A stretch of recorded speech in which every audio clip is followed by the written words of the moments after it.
desde la fanpage de Facebook, del diario de Bio, el nuevo espacio del diario Río Negro por el derecho a la ciencia, y también desde el canal de YouTube del diario Río Negro. Hoy vamos a tener el honor de hablar con una especialista en temas que tienen que ver con la regulación de medicamentos y distintos productos que tienen que ver con la medicina y que para la salud humana, ¿no? Eh, porque, ¿Por qué vamos a hablar de esto? Porque desde el inicio de la pandemia en el mundo ha crecido en exceso la información, tanto buena como falsa, relacionada con cuestiones del coronavirus bueno, y los tratamientos, las vacunas, los modos de prevenirlo. Entonces, a esto la Organización Mundial de la Salud le llama un fenómeno de infodemia. Entonces, desde ese lugar, lo que para cualquier persona hoy es muy difícil discernir qué cosas, qué es lo que es correcto que le están ofreciendo, qué cosas son seguras, qué productos son eficaces y cuáles no. Entonces, cuáles quizás le pueden hacer daño a la salud. Por eso hoy, en esta entrevista de Bio, del nuevo ciclo de Bio del diario Río Negro, vamos a hacer esta entrevista con Diana Salmón, que ella es ex encargada de regulación de salud femenina en la ANMAT, la Administración Nacional de Medicamentos, Drogas y Tecnología Médica, Alimentos y Tecnología Médica, y bueno, y especialistas en temas de regulación, de ensayos clínicos. Bueno, por eso eh, un honor y bienvenida, Diana, a esta entrevista. Gracias, Valeria, muchísimas gracias por tu presentación. Gracias al diario Río Negro y a vos en particular por permitirme el privilegio de participar en tu sitio. Gracias también especialmente a las organizaciones de pacientes que adhieren, que me han dado el privilegio también de convocarnos, a la doctora Adriana Carrá y a la licenciada Florencia Braga Benéndez, de EMA y de ALAPA respectivamente. Para mí, la verdad, es un gusto vamos a ver qué podemos aportar desde este humilde lugar. Gracias, Valeria, por la presentación. Sí, le agradecemos que están adhiriendo a esta charla la Alianza Argentina de Pacientes, ALAPA, y Esclerosis Múltiple Argentina, otra organización de pacientes, y que además nos han mandado preguntas porque tienen dudas, tienen inquietudes en este contexto. Entonces empezamos, Diana. Lo que quería preguntarte es, cuando hoy circula mucha información relacionada con cuestiones de salud, cuando alguien recibe, tanto por WhatsApp, por Facebook o por distintas redes sociales, alguna información que lo invita a consumir, a probar algún producto, ¿cuáles serían las 3 preguntas principales que la gente debería hacerse hoy? Bien. Mira, lo primero es preguntarse qué tipo de producto es. Lo primero que todo. Generalmente los productos para la salud, que están regulados por las agencias regulatorias que regulan justamente los productos de vigilancia sanitaria, se pueden dividir entre otras cosas, por ejemplo, lo que regula la ANMAT, lo más importante es ver si es un medicamento, si es un dispositivo médico, que se llaman productos médicos, o si es también un alimento o suplemento dietario. Muchas veces los suplementos dietarios se suelen confundir con medicamentos. Cada uno de estos tipos de productos, a su vez, tiene un tipo de normativa con reglas particulares que regulan cada uno de una manera diferencial cada uno de estos tipos de productos. Primera cosa es, ¿qué tipo de producto es? Segundo, ¿cuál es la evidencia que hay respecto de esta eficacia que nos dicen o prometen y de la seguridad de que se habla?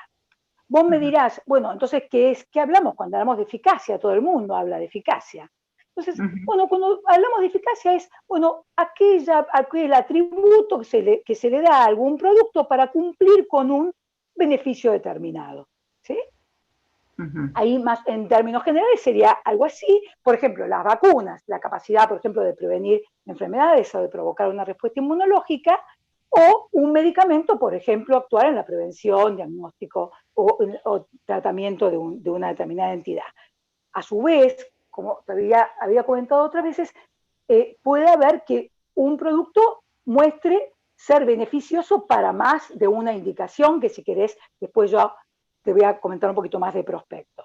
Claro, cuando hablamos de indicación, quiere decir que a lo mejor un mismo producto, un mismo medicamento puede servir para distintos trastornos, para distintas enfermedades, sería.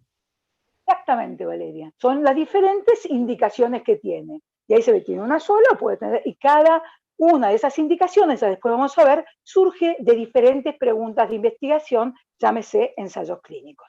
Y la tercera parte, que yo estaba, a ver, hace rato yo venía tratando de diciendo a gran parte de colegas o pacientes, es ¿de dónde viene la información? La tercera gran pregunta. ¿Quién me presenta este producto? ¿Quién me lo da? ¿Es un producto de prescripción? Si es un producto de prescripción, tiene que estar a cargo de un prescriptor, o sea, un profesional de la salud. Un médico. Un médico odontólogo, aquellos que están matriculados para prescribir. Excepto pero si es un medicamento, puede ser también un producto de no prescripción, puede ser un producto, pues llámese, de venta libre, ¿sí? Entonces, que ahí no tiene que mediar, pero sí es una especialidad medicinal. Y si nos viene para distinguir, yo lo que quiero comentarte, que a veces lo damos en algunos talleres con algunos colegas, ¿cómo se hace para distinguir un producto del otro? El rótulo de cada producto tiene como datos diferenciales que uno va y enseguida se da cuenta qué tipo de producto es. Te digo, si es un producto médico, un dispositivo médico, va a decir PM, por ejemplo. Si es una especialidad medicinal, va a decir certificado número tanto, por ejemplo. Si es un suplemento dietario, va a decir lo mismo que dice un alimento. RNA y NP, por ejemplo. Y si, ¿cómo? Pero no era un medicamento, no, es un suplemento. Claro, lo que pasa es que vos manejás muy rápido tus iniciales, para la gente común no es tan común. Sí, bueno, para eso está un número perfectamente, que puede ser, bueno, además responde, llamar por teléfono, toman un producto, y si yo tengo un producto que dice, y le van a decir, dígame, ¿qué dice? Y si dice PM, entonces ahí pueden llegar a orientarse un poquito más qué tipo de producto es. Claro.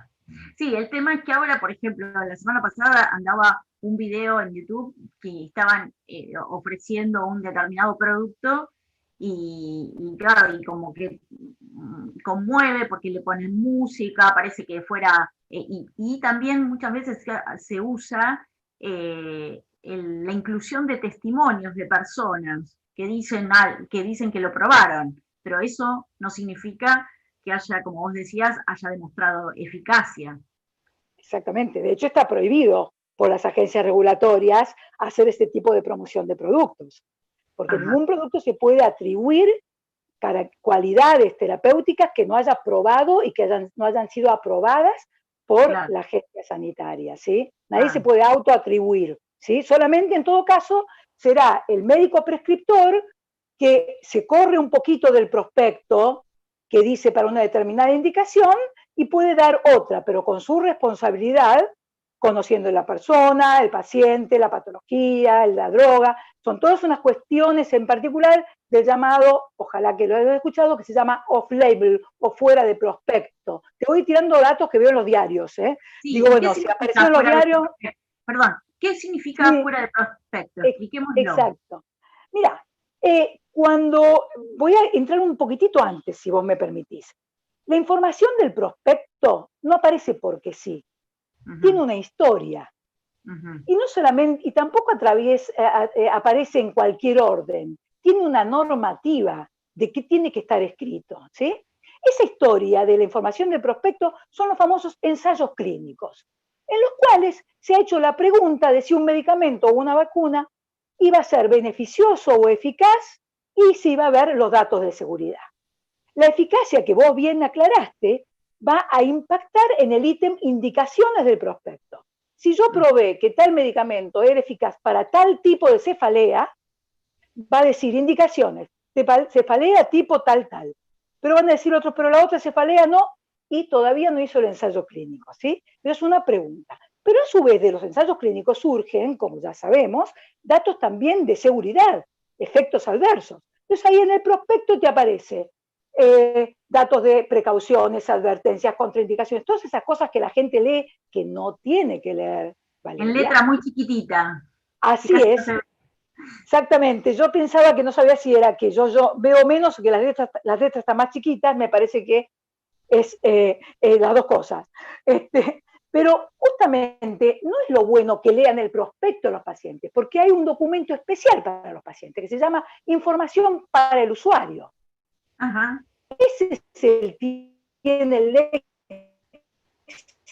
léxico adecuado para que ellos puedan entender.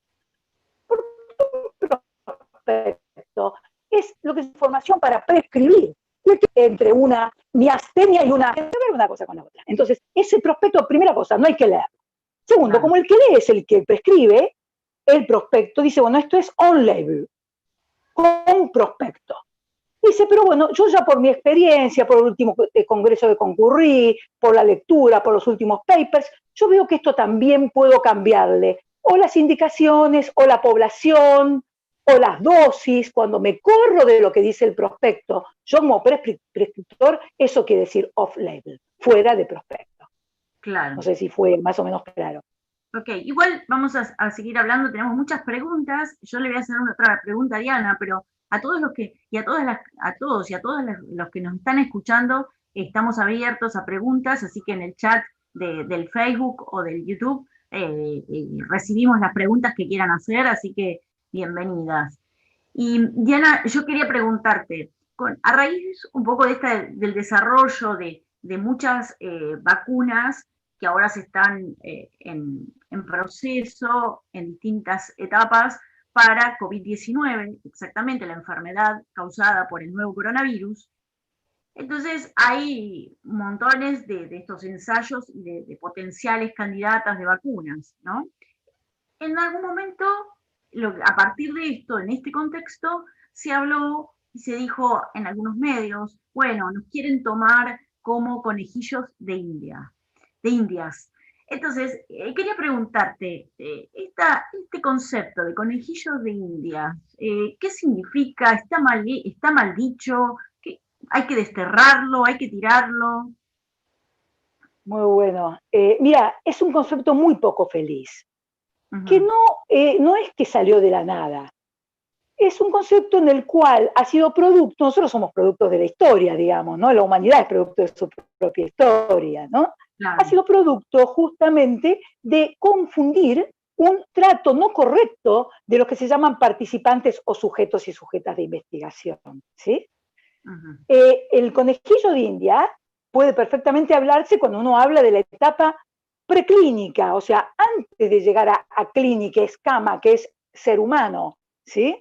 Entonces, sí tiene que ver con animales. Los seres humanos que participan en un estudio clínico no pueden, no deben y jamás se deberían tratar sin los derechos que le corresponden como ser humano. Llámese lo primero, que fue un hito, lo más importante en la historia de la investigación clínica, es el famoso código de Nuremberg, que surgió justamente en el año 48 a partir de las atrocidades de consentimiento informado, que tiene que ver con la autonomía de la persona de entrar y de participar en un ensayo clínico si quiere en total uso de sus razones. Y también no solamente entrar, también se puede ir cuando quiere. Ese es el respeto de la bioética. Por eso te digo que siempre, yo digo a veces en las charlas, la investigación clínica es una de las actividades mundiales más normatizadas y más duras en cuanto a cuerpo normativo.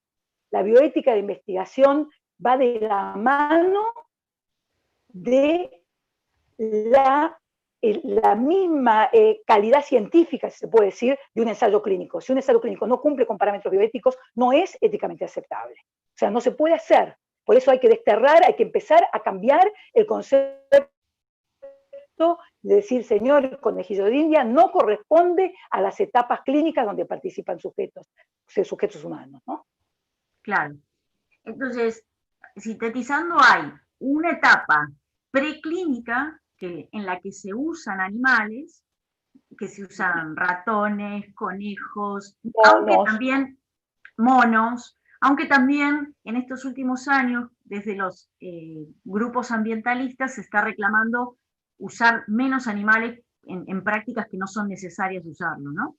Y después, Sí, volviendo, entonces están los estudios preclínicos y los estudios clínicos con personas que desde la investigación se llaman sujetos y que hay que resguardar su autonomía para que decidan o no participar y tienen la libertad para salirse de ese ensayo. Que en realidad muchas veces no se tiene, me parece, muy en cuenta esta cuestión de que la persona tiene la libertad, dio el consentimiento informado, pero bueno, en algún momento puede irse, ¿no? Me parece que así eso es. es bueno aclararlo. Exactamente, mira, bien, excelentemente resumido. Y te digo cómo es. Primero te aclaro esto de lo del consentimiento, que es muy interesante, que nosotros cuando capacitamos en investigación clínica lo decimos. El consentimiento informado no es un formulario, es un proceso. ¿Cuánto dura el proceso? Dura lo que dura el ensayo clínico. Si la persona que participa dice, no, a mí me informaron que esta droga está causando algunas cosas que no me gustan, me trae malos recuerdos, me quiero ir. La única obligación que tiene el participante es decir, señor, me quiero ir. No tiene ninguna otra obligación, ¿sí? Así decir, retiro el consentimiento. Eso es por su principio de autonomía. Pero Claro. ¿por qué te quiero decir que es interesante lo que vos acabas de resumir? Porque cuando vos hablas de las etapas preclínicas, o sea, el laboratorio de animales, cuando se terminan esos estudios, yo te digo más o menos como en la historia, ¿no? Cuando se terminan esos estudios, se presenta lo que se llama IND, Nueva Droga de Investigación. Esta gente viene con todos los estudios en animales, te digo porque lo estuve viendo en los diarios, ¿no? Sí. Dice, señores, se aprobó el uso en humanos de tal ensayo, pasó las pruebas. Se llama IND, se lo presenta, se aprobó el IND y ahí aparecen los estudios de primera vez en humanos, que también aparece mucho en los diarios, están hablando. Y ahí empiezan las tres fases siguientes. Claro, y eso te iba a preguntar justamente, ¿cuáles, digamos, ahora en estos meses han estado en los medios de comunicación de todo el mundo, de Argentina y de todo el mundo, está hablándose del fase 1, el fase 2 y todo eso? Quisiera que nos aclararas con la mayor claridad qué significan las distintas etapas de los ensayos clínicos, ¿no? Y además, ya que se habla tanto de medicamentos como de vacunas, que nos aclarara si estas fases son diferentes para vacunas o para medicamentos. Perfecto. Mira, las fases son etapas en las cuales se va midiendo con suma precaución diferentes características, razón por la cual cada etapa tiene un objetivo diferente, ¿sí? Un objetivo principal diferente. La fase 1 es la primera vez que se prueba justamente un medicamento en un ser humano y se prueban algunas cuestiones que tienen que ver, que bueno, qué le hace el medicamento al organismo y viceversa, y son con poquitos sujetos que son generalmente voluntarios, sanos. Eso es para un medicamento. Para una vacuna, el otro objetivo es que, por ejemplo, se empiezan a ver los primeros efectos biológicos, por ejemplo, la capacidad de provocar una respuesta inmune. También se busca la seguridad, esa es fase 1. Después ya se va pasando, se va aumentando el número de sujetos que uno va exponiendo. Y por primera vez en la fase 2, uno puede llegar, por ejemplo, a probar, en el caso de un medicamento, ya con sujetos que tengan esa determinada patología que uno busca la eficacia, o sea, ese atributo de impactar positivamente en esa patología, y se pueden incluir algunas poblaciones, por ejemplo, en el caso de vacunas, de riesgos. Y ahí empiezan los primeros ensayos que habrás visto también que se dicen controlados. La gente piensa que un ensayo controlado es que está controlado. Los ensayos, por definición, la investigación está controlada por el organismo estatal que controla. Pero cuando hablamos de control en un ensayo clínico, hablamos de usar ramas que sirvan de control para no caer en sesgos, ¿sí? Para no caer en equivocaciones. Por eso es algún problema que alguna vez habrás escuchado que se le critica, son ensayos no controlados, ¿viste que dicen? Porque le falta justamente esa rama, ese grupo de pacientes que sirvan como de control o contralor. Claro, y en fase 2... A ver, son estudios en donde se separa a un grupo de pacientes, generalmente se le da la droga o la vacuna, y a otro grupo de pacientes no se le da nada, se le da lo que se llama el placebo, que no es la vacuna o no es el medicamento, ¿es correcto? Exactamente, en el caso de los estudios con vacunas, también más adelante pueden haber en fase 3 ensayos versus, por ejemplo, otra vacuna. Aclaremos lo que es un placebo. Placebo es una sustancia inerte, ¿sí? Que no tiene acción. Ahora, bueno, ya seguramente va a surgir, porque parece increíble, pero justo coincide con la época, que dice, bueno, ¿dónde estaba? ¿En qué rama estaba tal sujeto? ¿Sí? Lo primero que se intenta saber es justamente para poder ver si tiene alguna relación causal, lo que le está pasando con la droga o la vacuna que le están dando. Esa fase 2, que son pocos pacientes, que llegan a cientos, y después se evalúa también eficacia y seguridad. En el caso de las vacunas, por ejemplo, se prueba dosis, se prueba un programa, se prueba una forma de administración, y en un medicamento se va generando la primera vez que se va comprobando la eficacia. Quiero decirte que la mayoría de los ensayos clínicos de cualquier droga se caen, como nosotros decimos, se cae el proyecto de desarrollo en la fase 1 o 2, ¿sí? Por eso la industria farmacéutica corre tanto, porque en el medio se le caen muchísimas drogas que venían muy bien como prometedoras y ¡tum!, por algún problema de seguridad, dicen, no señores, no podemos seguir avanzando con este proyecto. Cuando se termina fase 2, cuando termina, cómo termina el proceso, empieza la famosa fase 3, que son miles de pacientes o decenas de miles de pacientes que se distribuyen en rama activa versus la rama justamente control. Y ahí se termina de ver lo que se llama eficacia comparativa y se termina de definir la eficacia de la droga o de la vacuna, y lo más importante también, aparecen efectos adversos que en las fases anteriores, simplemente porque la cantidad de sujetos que estaban probándose era poco en cantidad absoluta, no se podía ver en términos relativos algunos efectos adversos que podían estar asociados, pero que le faltaba simplemente, digamos que caminara en la cancha un poquito más la droga y se expusiera a más sujetos. Esa es la fase 3. Cuando termina fase 3, decimos terminamos todo, señores FDA, EMA o cualquier agencia de registro, en ANMAT también, nosotros registramos menos a ese nivel, pero también se registra en ANMAT, se dice, bueno, acá terminé con todo el paquete, me evalúa, por favor, cómo me fue, y si me fue bien, me aprueba este medicamento o esta vacuna. Es ahí cuando aparece otra sigla que se llama una nueva formulación, una sigla NDA, que a lo mejor también la han visto, y dicen, bueno, listo, se presentó la solicitud de aprobación porque terminó toda la etapa de desarrollo de investigación de esa droga o vacuna. Claro. Y se aprueba. Y ya que estamos hablando de las fases, justamente esta semana una gran noticia a nivel mundial, con repercusión mundial, fue que a nivel mundial se están probando, se están desarrollando unas 200 vacunas para prevenir COVID-19 y algunas están más avanzadas, algunas están en estudios preclínicos, otras están en fase 1, fase 2 y fase 3. Y esta semana se conoció que una de las más conocidas, la vacuna desarrollada a partir de la Universidad de Oxford en convenio con AstraZeneca, había sido suspendido. ¿Eso qué significa? ¿Es común que los ensayos se suspendan? ¿Cómo lo podríamos tomar? Porque para mucha gente, por lo menos en las redes sociales, es como una desilusión. Pero para otros dicen, no, esto es habitual. Entonces, ¿cómo podemos dimensionar esta situación? Bueno, el término dimensionar me parece hiper agudo y preciso, exactamente. Hay que contextualizar la información. Si hay algo que yo puedo transmitir todo el tiempo, transmito, esto que la investigación clínica es una actividad hiperregulada. ¿Qué significa regular? Significa poner pautas claras para que todos los jugadores sepan a qué están jugando, cómo se juega y cuáles son las reglas.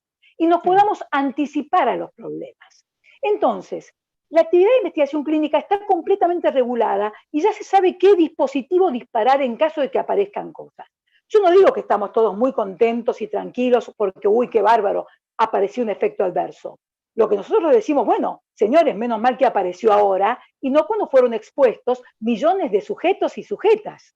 Entonces, primero, paremos un poco hold on, como le llaman, paremos un poquito, miremos de qué se trata. Hay actores especiales, hay un comité especialmente de monitoreo de seguridad de datos, ahí vi que un ex comisionado de FDA forma parte de uno de estos comités, de uno desarrollo de una de las vacunas, es gente muy capacitada, en condiciones de ir, se llaman Comité de Monitoreo de Datos y Seguridad, ¿sí? En Argentina se llama Comité de Monitoreo de Datos, que se ve justamente toda la seguridad. Entonces decimos, bueno, a ver, dame todo lo que tenés, que yo me voy a fijar, a ver qué pasa con este evento, cuánta importancia le doy, si tengo que suspender del todo, si tengo que decir, tengo que tomar recaudos, tengo que cambiar alguna cosa que no había tomado en cuenta en el ensayo y tengo que acomodar un poco, se llaman enmiendas, ¿sí? Uno enmienda, uno corrige, porque lo más importante es que nosotros tengamos claro, un perfil claro, tanto de la eficacia de una vacuna o de un medicamento como de la seguridad. Es muy común, lo que pasa que en contexto de pandemia, todo es como si tuviera una lupa, digamos, y nadie se entera de la cantidad de ensayos que se caen o que se modifican por eventos de seguridad. Claro, estamos viendo hoy el tema de la ciencia, de los ensayos clínicos en tiempo real, y todos estamos ansiosos para que se consigan buenos resultados, ¿no? Te pregunto algo que también tiene que ver con una pregunta que están haciendo. En este tiempo, con esto de lo que mencionaba al principio, de lo de la infodemia, bueno, esto, se difunden estos tipos de productos que tienen que ver con como recetas mágicas, ¿no? Entonces, y por ejemplo, en Neuquén, hay gente que lo promociona a distintos productos como, bueno, agua alcalina hidrogenada. Acá nos dicen que una de las preguntas es que, y nos dice, se promociona como una ayuda para el coronavirus, contra el coronavirus, ¿no? Entonces, también hay otros productos, te hago yo tenía una pequeña listita, un pequeño machete de las recetas mágicas que pululan por ahí, que son, una es el dióxido de cloro, otra el ibuprofeno nebulizable, otro que se habló mucho y se investigó es la hidroxicloroquina y derivados o relacionados. Entonces, vayamos punto por punto. ¿Esas cosas están aprobadas? ¿No? ¿Cómo los tomamos? ¿Cómo o no los tomamos, mejor dicho?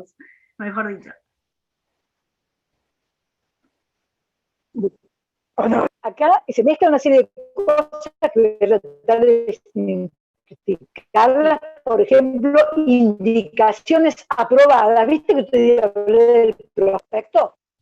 Bueno, te decía, online por alguna gente. Empezamos con una, ¿sí? Lo primero que te digo ante todo, que todo esta introducción que vos me hiciste es, lo primero que se me pasaba todo el tiempo era la palabra responsabilidad.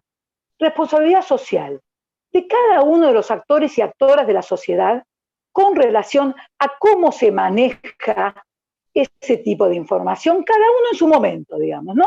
El que genera esa información, algunas agrupaciones, las sociedades científicas, los profesionales, los periodistas, los comunicadores, son diferentes actores que van teniendo responsabilidades a ver qué se hace con eso. Entonces, cada actor debe preguntarse, bueno, ¿yo qué hago con esto? Que la pregunta que vos me hiciste al principio, ¿qué hago con esto que me llega? ¿Sí? Así sea también profesional de la salud, ¿eh? ¿Qué hago con esto? ¿De dónde me viene esto? ¿Quién me lo mandó? Entonces uno, cuando agarra hidroxicloroquina, por ejemplo, dice, hidroxicloroquina, ¿estaba aprobado? Claro que estaba aprobada. Para indicaciones en las cuales se probó su eficacia altamente. Claro. Entonces el producto está en el mercado. Y es más, es muy necesario. Porque hay una de las cosas que me gustaría agregarte, que vamos a lo mejor a meternos, que tiene en el último, que es, viste que yo te hablaba de eficacia y seguridad. Sí. Un producto tiene que demostrar también calidad. Entonces, sin calidad no hay eficacia y seguridad demostrable. Pero la OMS además le agregó un cuarto elemento que se llama accesibilidad. Una droga puede ser divina, de mucha calidad, pudo haber demostrado ser muy buena, pudo haber demostrado que tiene un buen perfil de seguridad, que no hace mucho daño y que los beneficios versus los riesgos siempre superan los beneficios, pero resulta que no se puede acceder por alguna razón. Entonces, aquellos medicamentos o vacunas que no se accede, no hacen efecto. Los claro. medicamentos, decimos un adagio en farmacología, medicamento que no se toma no hace efecto. Entonces, ¿por qué me acordé de la accesibilidad? Porque ¿qué pasó? Con la hidroxicloroquina estaba dando vueltas para indicaciones aprobadas y hubo un grupo muy importante de pacientes que realmente la necesitaba y dejó de poder acceder, porque se está usando para otra cosa fuera del prospecto. Y después Claro. resulta, ¿qué Y pasó? hasta ahora al contrario, la hidroxicloroquina, la evidencia muestra que no sirve para COVID-19. Así es, así es. Entonces, como se hace todo el tiempo la ecuación entre los beneficios buscados y los riesgos expuestos, se vio que en términos globales se dejaba de proponer a la hidroxicloroquina como un tratamiento que podía ser eficaz para COVID, primero porque no demostró todo aquello que se pensaba que demostraba en eficacia, y segundo que demostró algo peor todavía, que tenía serios trastornos de seguridad, por ejemplo, cardíacos, que hacían que esa ecuación permanente que vamos evaluando todo el tiempo, a todo lo que se llama el ciclo de la droga, puede tener 20 años en el mercado, entre la cual hacemos, sopesamos beneficios versus riesgos, los riesgos de esta droga habían superado altamente a los eventuales beneficios propuestos. Entonces dijimos, señores... Pero aclaremos que lo estás hablando específicamente para COVID, no para otras enfermedades. Para COVID. Totalmente. Como bien vos dijiste, una droga puede servir para muchas cosas. En este caso se proponía, con un ensayo clínico, por supuesto, que sirviera también para COVID, aparte de lo que ya servía. Bueno, no sirvió. Claro. Ese es hidroxicloroquina. Claro. Vamos con dióxido de cloro. Dióxido de cloro, que hubo toda una polémica, de hecho hubo un niño en Neuquén que falleció por haber tomado dióxido de cloro, por lo menos se está investigando, la justicia lo está investigando, y también en Jujuy un hombre habría fallecido por la ingesta de dióxido de cloro. No está probado y está desalentado entonces. Así es, por las mismas razones que yo te comentaba antes, la cuestión de la responsabilidad de cada uno de los actores. De la sociedad, me refiero, ¿no? Entonces, cada actor tiene que saber cuánto está a favor o en contra de un determinado producto a partir de saber cuánto se sabe de la eficacia y cuánto se sabe de la seguridad y cuánto se sabe de ese producto, si es un producto realmente aprobado o no, inclusive para uso humano. Está hecho para objetos, no para personas. Entonces, se desalentó todo el tiempo porque lo que a mí me gustaría también con la responsabilidad es que nosotros, todos los actores y actoras, tenemos que ser responsables a la hora de no fomentar falsas expectativas. En épocas de crisis, la gente recurre al pensamiento mágico, a soluciones mágicas y rápidas, pero que por favor se acabe esta situación que me está haciendo mal. Entonces, ahí está donde entran los psicólogos y los profesionales de la salud para decir, señores, acceder a medicamentos mágicos o a soluciones mágicas no es el modo de desprenderse de la ansiedad, ¿sí? Entonces hay que tener mucho cuidado. El dióxido de cloro está terminantemente prohibido para su uso humano y alguna gente a lo mejor me va a decir de todo, pero yo le voy a pedir simplemente que me digan dónde están los registros de una agencia de medicamentos en los cuales, como cualquier otro medicamento, me pueda presentar un dossier que me presente las características positivas descritas en ensayos clínicos, en el cual se ha aprobado con honestidad intelectual y método científico y siguiendo reglas regulatorias importantes internacionales, que me presente las características positivas, que me presente escrita la inocuidad, que me lo describa como si fuera un prospecto, y una vez que me digan que tienen eso, como si fuera cualquier otro producto aprobado, en una agencia de registro, ahí le voy a decir vamos. Pero mientras tanto, yo con frases lindas y demás, no. Los medicamentos y vacunas, Valeria, me parece importante que la gente sepa, tienen reglas muy duras. Los medicamentos no hablan por su documentación. No hay mucho más vuelta para tirarle, digamos. Simplemente mira, no hay problema, preséntame la documentación que tenés y si me convence, yo te sigo, es más, estimulo y te digo bravo y te pongo aplausos en el chat. Pero mientras tanto, la verdad que te digo no. Y en todos los actores, desde el periodista que les llega, desde el conductor de la mañana, desde la mamá que recibe, de todas las sociedades científicas, todos tenemos que tener la misma responsabilidad. Claro. Y después que estaba el tema del agua hidrogenada, y también lo que también se habla del ibuprofeno nebulizable, que también estamos recibiendo una pregunta relacionada con eso. Que no Mira, vos están me vas a decir, aprobados, no están me vas a aprobados decir, todavía. claro, exacto, me vas a decir esta Diana, qué cuadrada, me repite siempre la misma historia. La verdad que es que la historia no es muy distinta. Claro, Los productos para la salud se evalúan probándose, y si se prueban, se aprueban. Y claro, si se prueban, se tienen que probar con las reglas establecidas nacional y mundialmente, para que todos juguemos las mismas reglas del juego. Porque si no, claro. hay como que hay algunos que tienen más coronita que otros. Entonces, decir, bueno, yo te voy a decir algo que decían ahora, bueno, cambia un poco, hay unos líos bárbaros por la gente en la FDA, vos me estabas mandando, los otros se están matando ahí, en la FDA, diciendo, FDA tiene un dicho que siempre, con todas las agencias lo tienen, dicen, in God we trust. A todos los demás le pedimos ensayos clínicos controlados y aleatorizados. O sea, solamente creemos en Dios.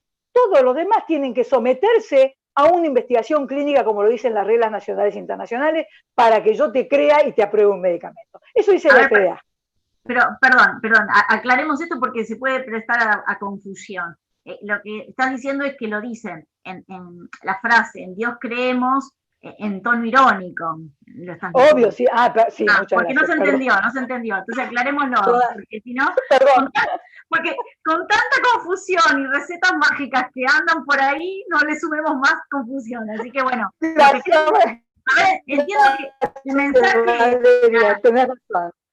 entiendo que el mensaje es que la Esto no es una FDA, cuestión de fe. El mensaje es que no es una cuestión de fe, que es una cuestión de ensayos clínicos aleatorizados. O sea, que claro, para todo hay fe, para los claro, medicamentos no es no. una cuestión de fe, de decir, yo le creo a esta sustancia, sino demostrarme con un ensayo clínico o distintas fases de ensayos clínicos que esto es tanto eficaz como seguro para los pacientes. Así es, ¿no? Exactamente, perfectamente resumido, que tiene lo que se llama un perfil de seguridad, gracias, bueno, vos sos periodista, un perfil de seguridad y de eficacia y seguridad que es compatible, primero para aprobarlo, y segundo, viste que dice muchas veces, para mantenerlo en el mercado también. Claro. Porque a veces las mismas agencias te dicen ahora, por ejemplo, las aprobaciones de emergencia que te dan las agencias, te dicen, bueno, te apruebo algo ya por el contexto de la pandemia, pero me reservo el derecho, después de reevaluar todo lo que vos tengas, y ver si efectivamente yo te lo puedo mantener en el mercado, porque el perfil de eficacia y de seguridad, calidad, por supuesto, debe ser compatible y siempre debe ser una ecuación mayor de 1. Entonces, claro. no solamente cuando se aprueba, después en el postregistro que se llama también. Y estos medicamentos que vos me decís, yo les digo, bueno, quiero ensayos clínicos controlados y aleatorizados. Pero encima ahora te digo otra cosa más, que va a decir, mirá qué odiosa Diana. Cuando se hacen los ensayos clínicos, la obligación, por supuesto, ética y moral, también la OMS dice que es moral, es publicarlos. ¿Sí? Entonces, cuando uno los publica, tiene que publicarlos también con ciertas reglas, en lo que se llaman revistas con revisión por pares. Entonces yo había puesto en una charla de capacitación para investigadores, digo, ¿por qué es necesario capacitarse en investigación? Porque yo me había fijado, anoche también me fijé, especialmente para esta charla, hay unos sitios que se llaman de preprints o preimpreso, ¿sí?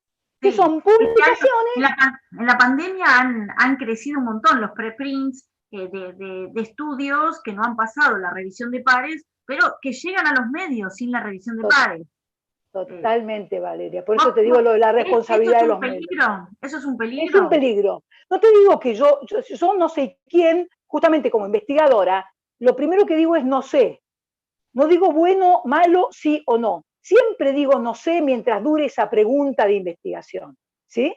Entonces, lo que yo digo es, no es el sitio adecuado para decir o para publicar que algo sirve o no sirve porque esa publicación no fue revisado, digamos, por los editores científicos. Viste que hay los diarios ahí, hay un editor del diario. Bueno, lo mismo pasa con el comité editorial de las revistas con revisor por pares. Se tiene que ver y tiene que ver si es algo que sea compartible con la comunidad científica o no. Entonces, como bien vos decís, se ha multiplicado por miles, aparece como si fuera la verdad revelada y después resulta que ni siquiera los aceptaron para publicación en una revista, ni te cuento que sirvan.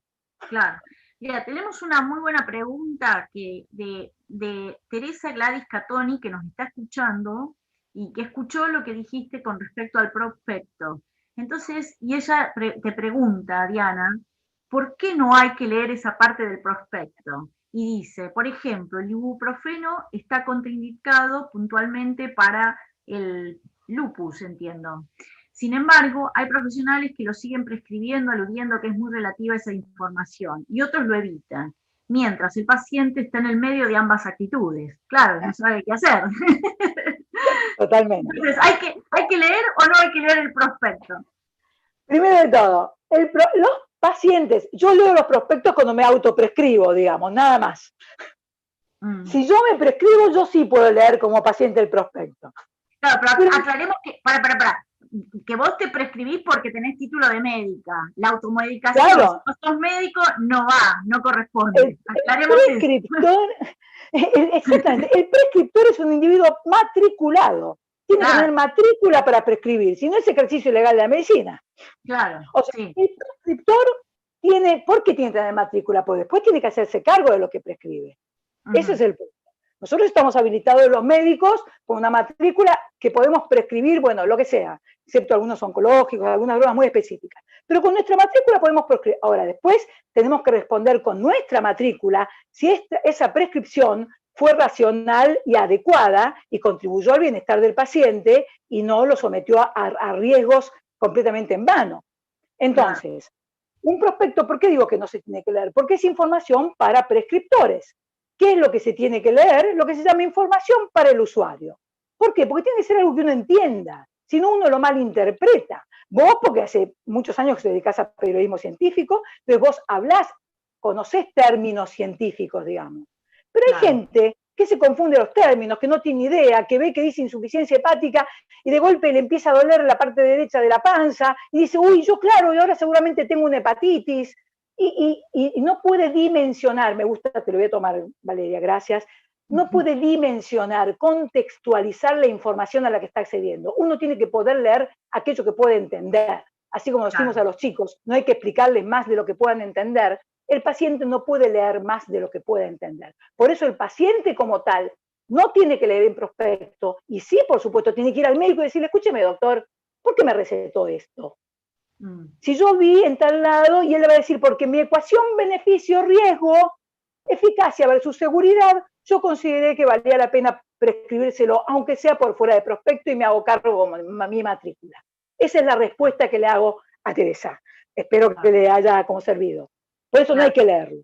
Bueno, y una pregunta, recibimos una pregunta de la Asociación Esclerosis Múltiple Argentina. Una de las preguntas es, ¿la vacuna para COVID, dice, me imagino que va a ser para todos? Acá es una pregunta que tiene que ver con lo del acceso que habías mencionado, Diana. Así es.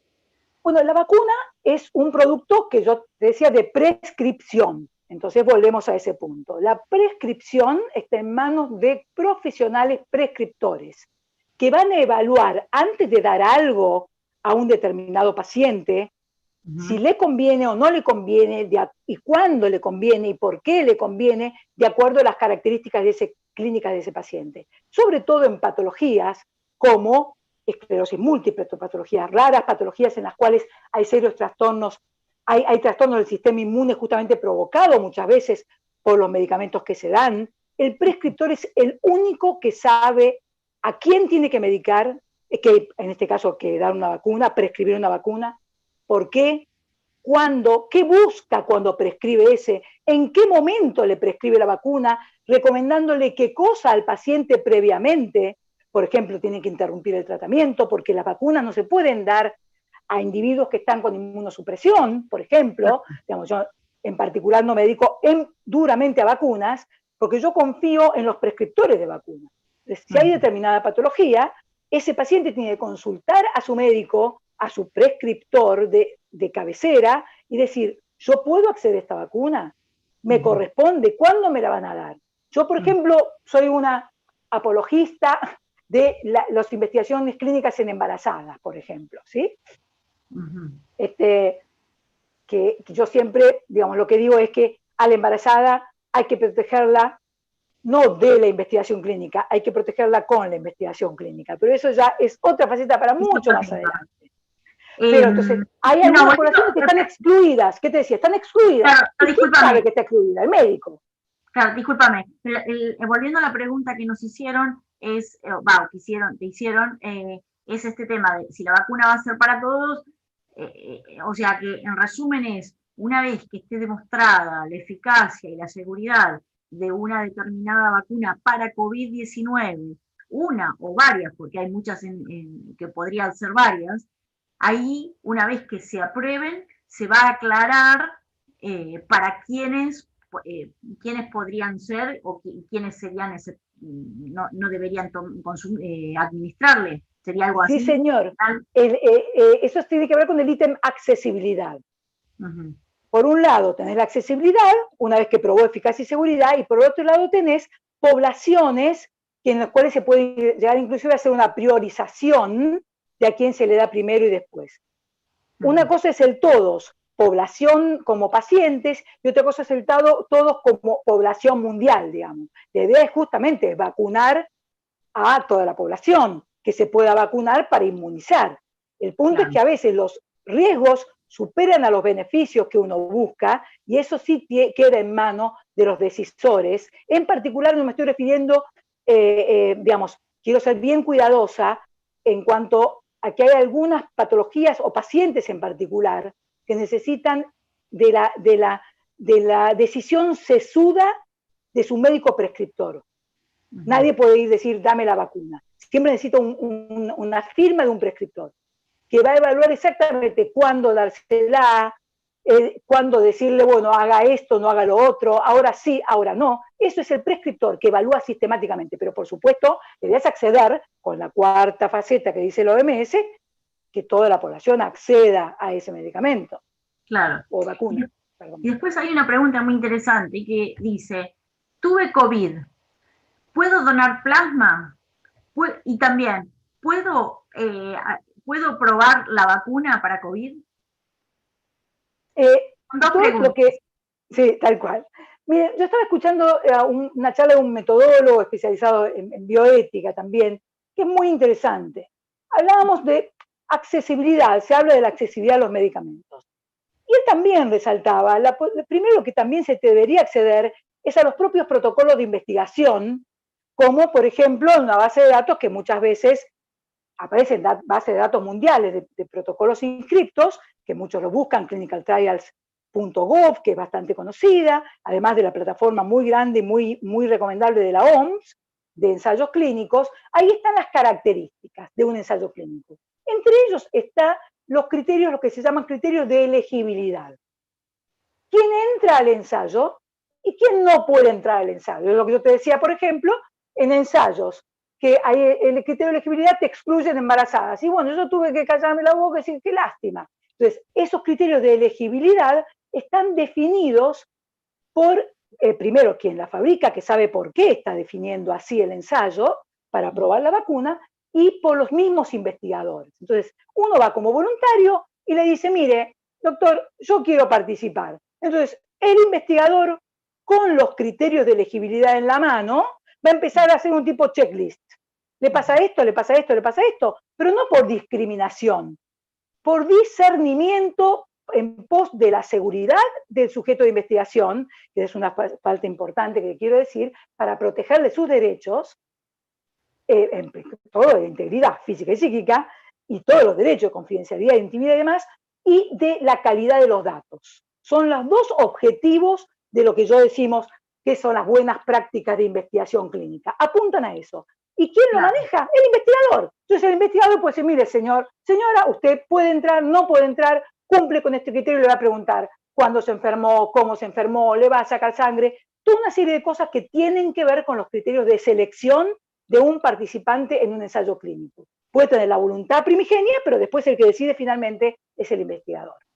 Un punto importante que a mí me parece, quisiera que a veces cuando la gente, y más ahora con esta presión mundial por encontrar respuesta y terminar con la pandemia, hay gente que comete este tema de lo que se llama el equívoco terapéutico, que piensa que por participar en un ensayo se va por una vacuna o por un medicamento en general, no estoy hablando en particular de COVID ahora, sino en general, por participar con esa vacuna o con ese medicamento, se va a beneficiar per se él personalmente. Y en realidad, cuando uno participa por un ensayo clínico, en realidad está ayudando a la ciencia a construir nuevo conocimiento. Pero ¿vos crees que ahora hay mucha gente que está pensando en esto, bueno, tiene este equívoco terapéutico justamente que quiere anotarse para salvarse a nivel individual? Mira, sabes que lamentablemente te tengo que decir que sí, pero a su vez tengo una buena noticia. Hay posibilidad de minimizar ese equívoco terapéutico. Si cada uno de los actores interviene como le corresponde responsablemente en ir manejando ese equívoco terapéutico, que es completamente entendible, pero para eso está cada actor que sabe cómo manejar y decirle, explicar en tiempo y en forma qué significa una investigación, qué significa el riesgo en una investigación, qué significa lo bueno de querer participar por intereses altruistas. Por ejemplo, la mayoría de los participantes, hay un comité de ética de investigación bien conocido, que ha hecho unas estadísticas espectaculares en los participantes de cualquier investigación, que le dice, ¿usted por qué participó? Y nos muestra el doctor Antuno unas estadísticas que la mayoría de la gente participa por altruismo. Por supuesto, por altruismo, que esa persona peligro su salud, ni su autonomía, ni sus derechos que le da bioéticos de la intimidad, la integridad, sin violar sus derechos, ¿sí? Entonces, vos decís, hay un tironeo entre el derecho a la ciencia que tiene la población y el derecho a la salud que tiene aquel sujeto que dice, yo no quiero entrar. ¿Por qué tengo que entrar en nombre de la ciencia? Claro.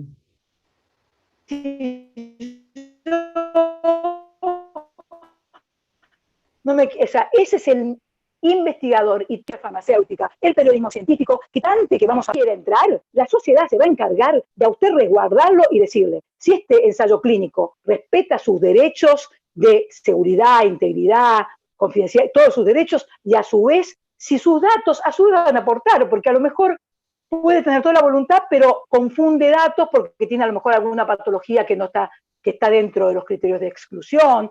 Eso es solamente todo, ¿cómo te explico? Todo el sistema de investigación. Por eso se insiste tanto en las capacidades de investigación. No es un solo actor, son muchos los actores. Claro. Acá Oscar Flores, nuestro querido periodista de San Luis, nos está diciendo si puede explicar cuál es la diferencia entre eficacia y eficiencia de un medicamento. Yo voy a explicar en medicamentos, porque en vacunas es distinto, la diferencia entre eficacia y efectividad. La eficiencia es un término un poquito más técnico, que ya hablamos ya más tipo de fase 3, es un poquito más técnico. Digo, eficacia. Eficacia es lo que yo te decía, que se prueba generalmente en fase 2.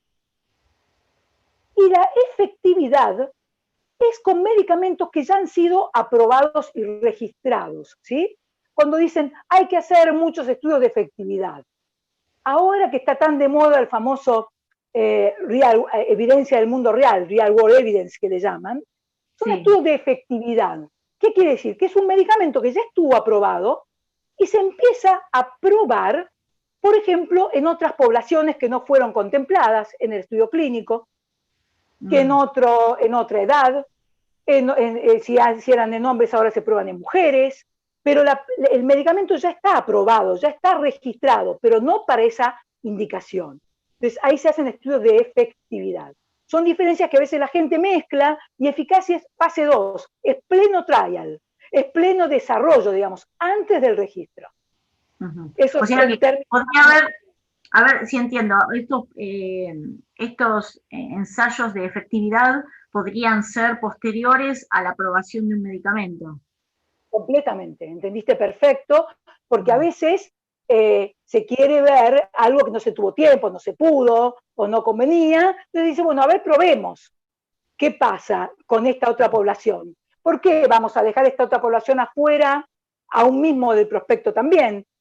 Bueno, probemos, o sea, no todo lo que no fue antes del registro, ya está cerrado, se cerró la ventanilla y no se puede probar nada más. Esos son los estudios de efectividad que cada vez se proponen más, que cada vez son más útiles y que cada vez son más cercanos a la realidad, porque ahí es bienvenido al mundo real. El paciente toma 1 millón de medicamentos, el ensayo clínico es como una cubeta en la cual está todo perfecto, le dicen, yo digo señora porque soy ginecóloga, señora, usted dígame qué medicamentos tomó, y uno anota y tomó tal. En la vida real, los pacientes se olvidan de tomar medicamentos, interactúan, toman 5 a la vez. Esa es la vida real y bienvenido al mundo real. Ahí están los verdaderos estudios que nos van a dar datos reales, mucho más reales que los que sacamos con el desarrollo de la droga. Claro. Y hay una pregunta que había hecho y nos fuimos de tema con respecto a, que dice, tuve COVID, ¿puedo donar plasma? Cualquiera puede donar plasma, ese todavía está en estudio, la efectividad, la eficacia del plasma, mejor dicho. Vamos. Miren, ¿qué sucede? Donar sangre siempre está bien. Donar plasma siempre está bien. El asunto va a ser si eso después, en quién se va a usar y cómo se va a usar.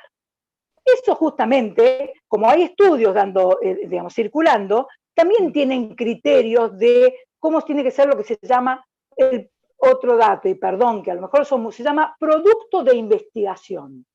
¿Cuál es el producto de investigación? Es ese producto que yo estoy probando si sirve o no sirve, y me estoy haciendo esa pregunta de investigación, como bien vos dijiste, para obtener conocimiento generalizado. Eso es investigación. Entonces, el producto que estoy sometiendo a esa pregunta tiene que tener características completamente trazables, completamente identificables, homogéneas. Yo no puedo estar probando con un plasma y el de la vuelta con otro plasma, porque nuestro dato no va a ser creíble. Si yo te pregunto, ¿viste esta célula? Todos tenemos que verla con el mismo microscopio. Porque si vos me decís que la viste de una manera y otro la ve de otra manera, si cada uno usa un microscopio diferente, yo no estoy desconfiando del resultado, estoy diciendo que no son homogéneos. Entonces, el plasma, ¿quién decide a partir de eso si ese plasma que done ese paciente va a ser útil para responder una pregunta de investigación y no va a hacer ruido, digamos, con los datos? Eso van a ser los investigadores que se van a fijar en el protocolo. El protocolo de investigación va a hablar del producto de investigación, va a decir cómo es el diseño, va a decir quién entra y quién no entra. El paciente, si quiere donar, bienvenido sea, vaya y done. Después queda el actor de la medicina misma y los investigadores que van a decir si eso que donó sirvió o no sirvió, para algo seguramente va a servir. No se preocupe, donar no es una palabra, es incompatible decir que donar no sirve. Moralmente no existe, choca el concepto. Claro.